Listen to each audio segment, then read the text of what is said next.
soal drama-drama ban pecah atau mobil mogok atau lagi loading kaos dan sebagainya, itu akan menjadi satu drama sendiri. Entah itu apa yang terjadi di sana, tapi dari klarifikasi itu semakin menjadi rumit dan semakin ruwet sekali.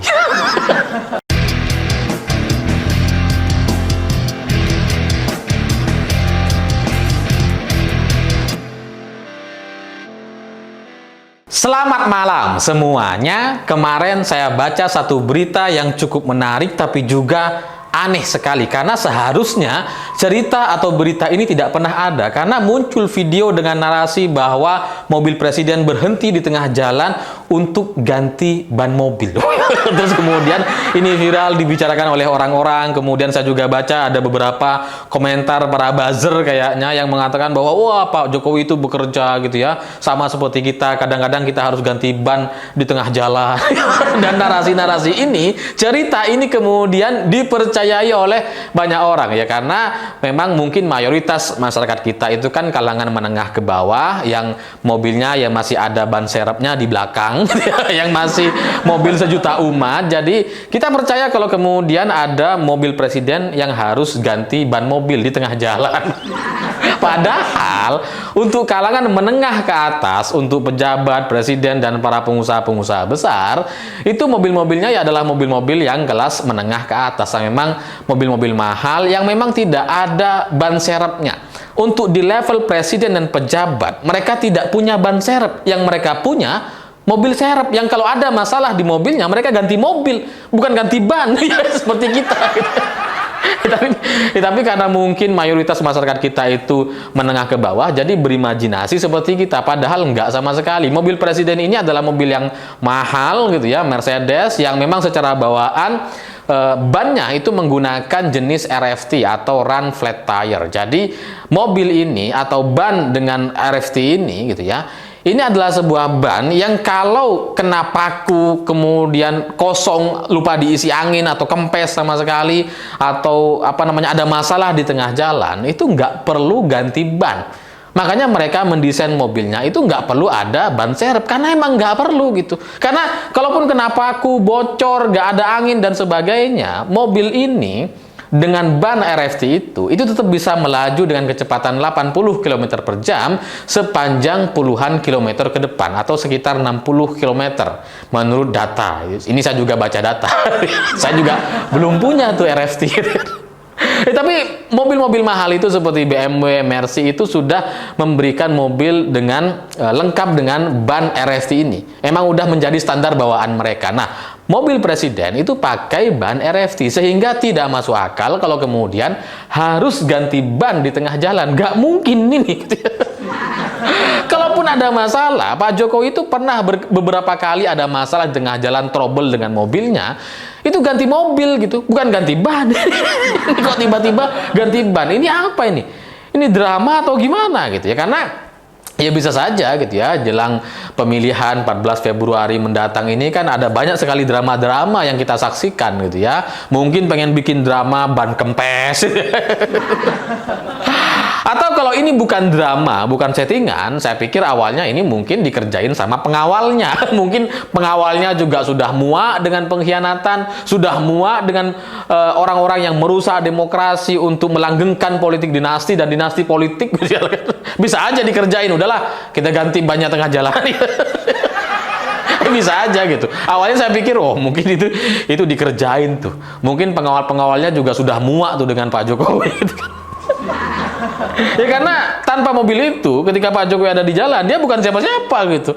Tanpa mobil presiden itu dia bukan siapa-siapa. Tapi pada akhirnya cerita soal mobil kempes ini atau mobil presiden ganti ban itu kemudian dibantah oleh pihak istana yang mengatakan bahwa dalam klarifikasinya ini proses loading kaos katanya gitu ya.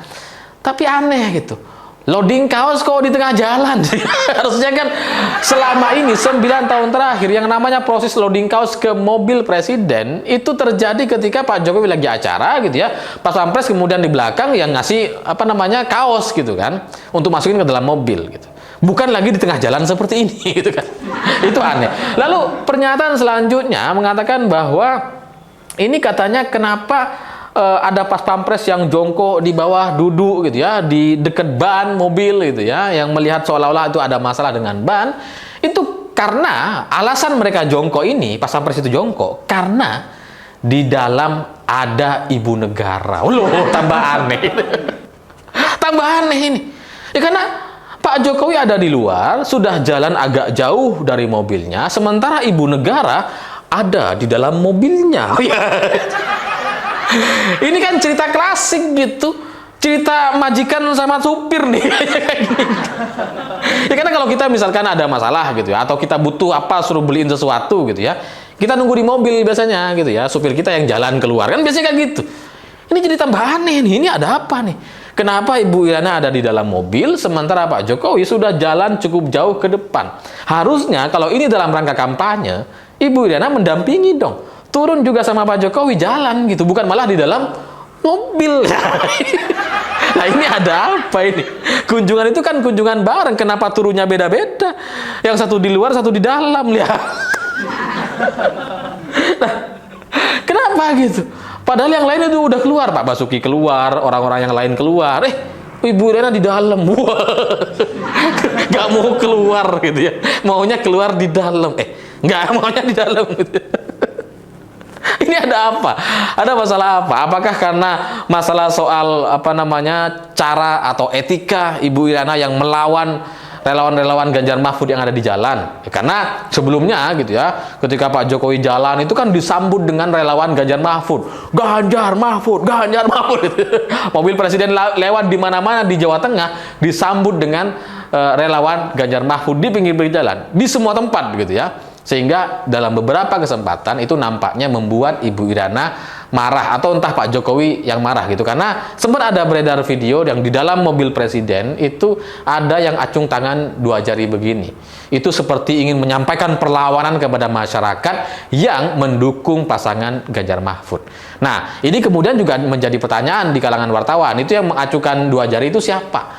Itu Ibu Iriana atau Pak Jokowi sendiri? Nah, apalagi berantem ngambek-ngambekan gara-gara itu ya. Tapi ya itulah fungsi dan manfaatnya cara berpikir secara detail, sehingga klarifikasi dari pihak istana itu justru menambah ruwet cerita atau permasalahan soal mobil yang berhenti di tengah jalan itu. Jadi lebih baik itu ganti ban dibandingkan ganti masalah gitu.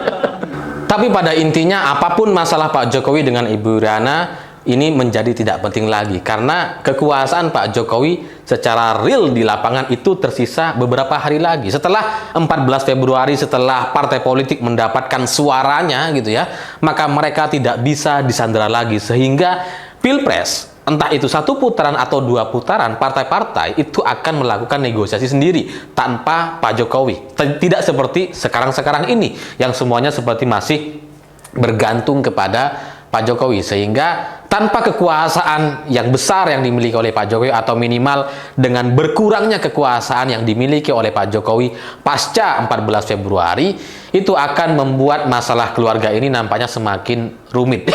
Tapi ya minimal masalah demokrasi di Indonesia itu tidak jadi dirusak-rusak lagi gitu ya. Karena setelah Pak Jokowi tidak berkuasa, mungkin demokrasi di Indonesia bisa dirapikan lagi.